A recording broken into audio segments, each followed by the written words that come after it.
Beaucoup de chrétiens aujourd'hui parlent de désert sans pouvoir bien identifier de quel désert il s'agit.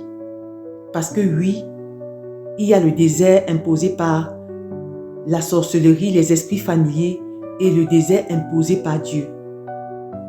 Il est question ici de savoir identifier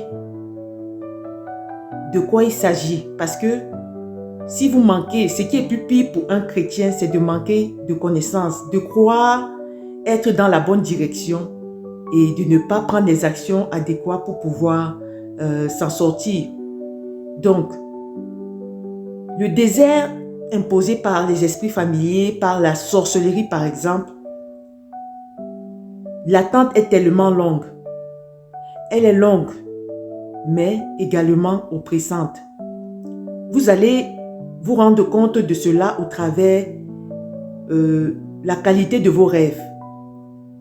Par exemple, vous mangez un rêve, vous êtes poursuivi, couche de nuit, rêve de souillure, sel, urine et autres.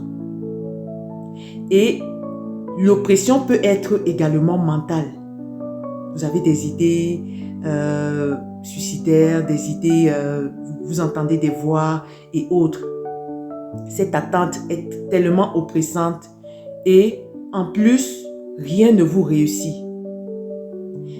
Dans cette oppression-là, dans ce désert-là, il n'y a rien que vous puissiez en sortir enrichi.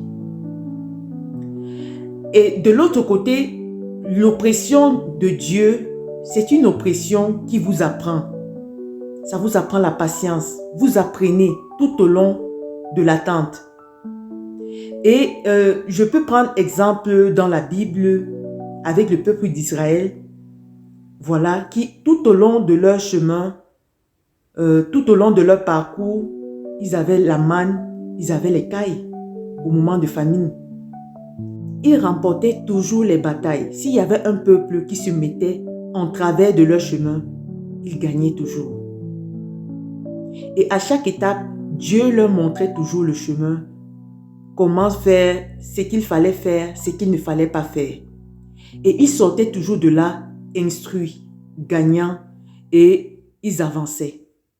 En conclusion, le désert imposé par la sorcellerie, les esprits familiers par exemple, a pour objectif de nous maintenir dans la même situation, dans l'oppression, voire la rétrogradation. Elle n'a aucunement pour objectif de nous permettre de sortir de là grandissant.